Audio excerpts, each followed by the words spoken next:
So much is known about the fire at Grenfell Tower, and yet still so little. Inquiries will undoubtedly focus on the issues now familiar: the cause of the fire and the cladding which spread it, the building regulations and inspection regime, the concerns of the tenants and the inadequate response of the Kensington and Chelsea Council afterwards. But there's another important area where the lessons are being examined. It's how London Fire Brigade fought the fire.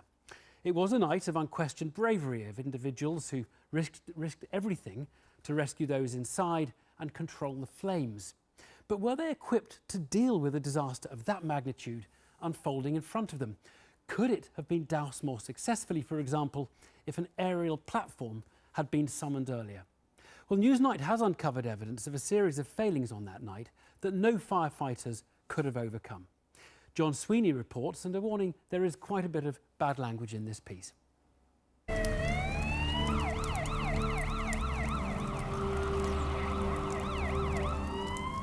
Inside the tower, it was like a war zone.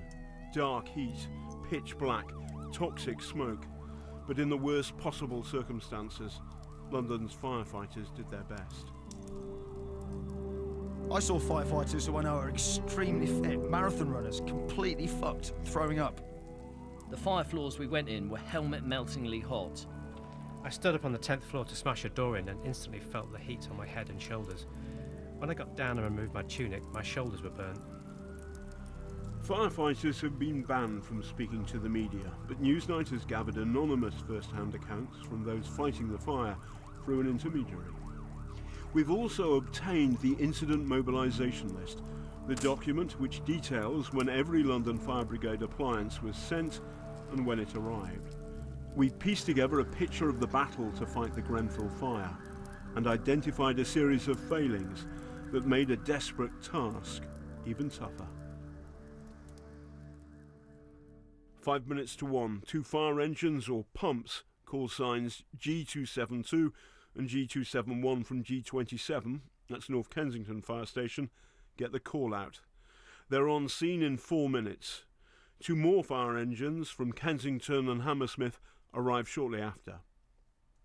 They've been called to a fridge fire on the 4th floor. What the firefighters on the inside couldn't see was what was happening on the outside. The firefighters went to the fire on the 4th floor and they were pretty confident they'd got on top of it.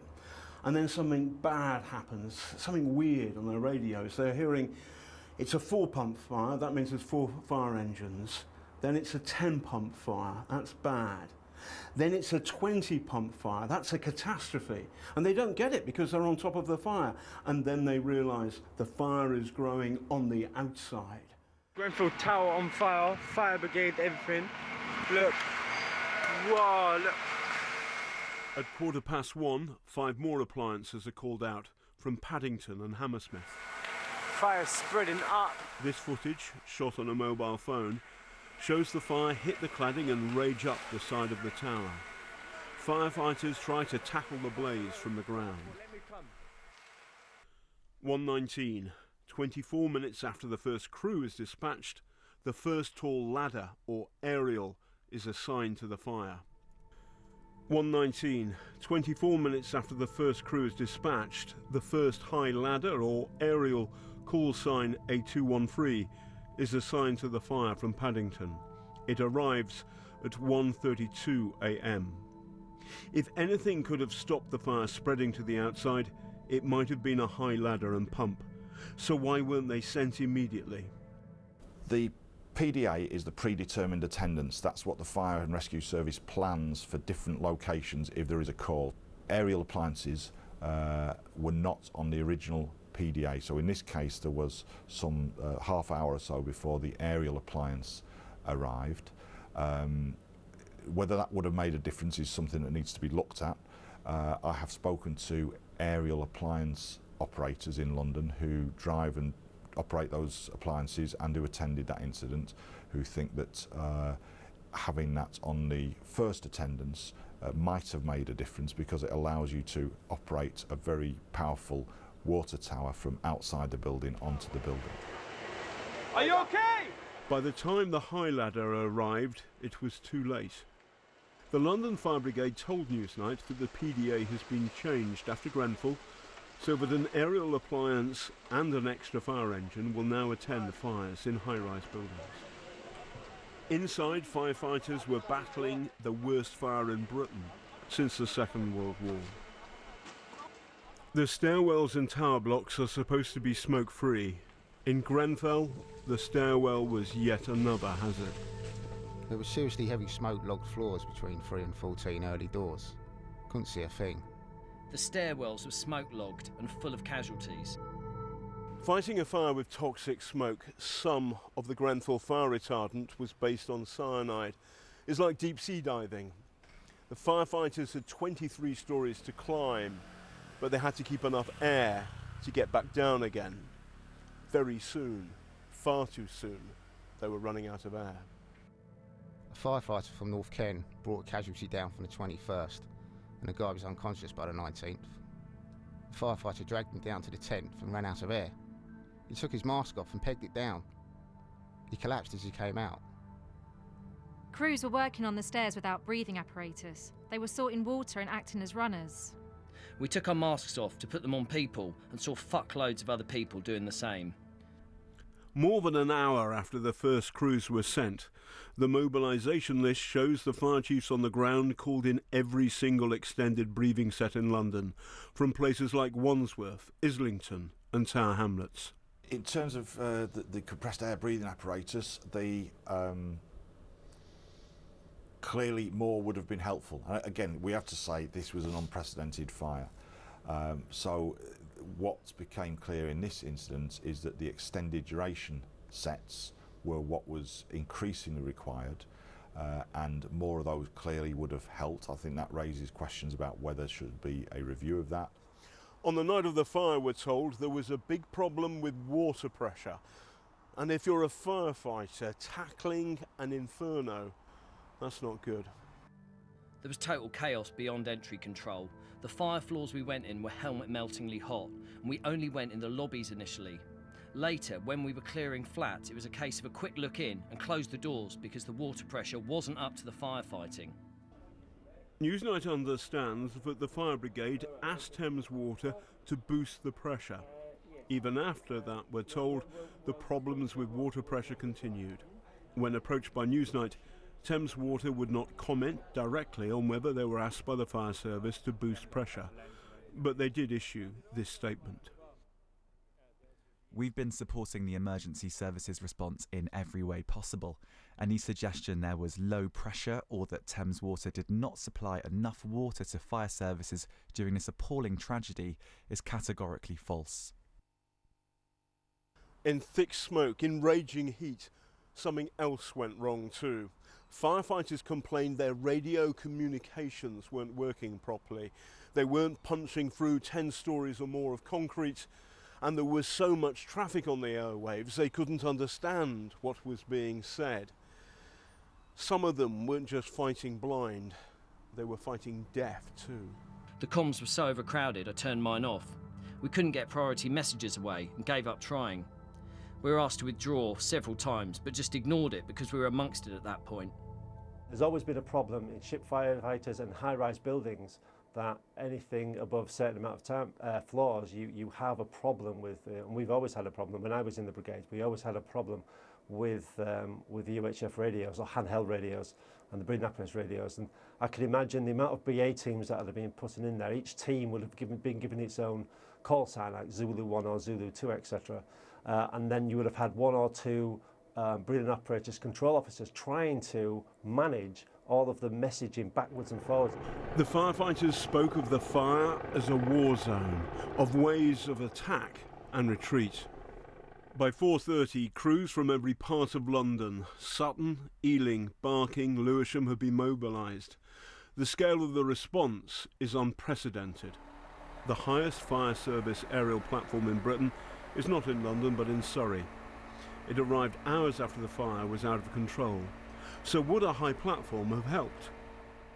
The machine is at full stretch here. We're at 61 metres high, only a few metres off the full height of Grenfell Tower. The question is, had one of these machines or something like it been available from the get-go on that terrible night, would the story of the tragedy of Grenfell Fire ended quite differently. The London Fire Brigade told Newsnight the Commissioner has made her intention to fully review the Brigade's resources and seek funding for any additional requirements. The firefighters had been trained to fight the wrong kind of tower block fire, and at the heart of this was the advice to residents to stay put until rescued. The controversy over stay put will continue to rage, but with Grenfell Fire's death toll as high as it is, the policy must surely be reviewed. One of the last residents to be rescued from Grenfell was at 6:30 in the morning. More than 200 people survived, but more than 80 people didn't. It's a truth worth retelling that firefighters rushed into harm's way that terrible night. They were heroes, no question. But was their kit up to scratch, and did it arrive in a timely fashion? We won't know the full answers until the public inquiry, but already it's safe to say that those in charge of keeping the capital safe from fire have serious questions to answer. There were failures, but London's Dark Monument also stands testament to extraordinary bravery against the odds too. John Sweeney there, who compiled that report with producer James Clayton.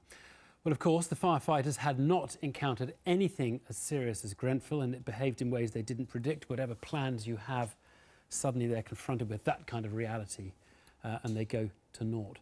Let's talk through some of the points raised in that film with Ronnie King. He was Chief Fire Officer at Mid and West Wales Fire and Rescue Service for 20 years.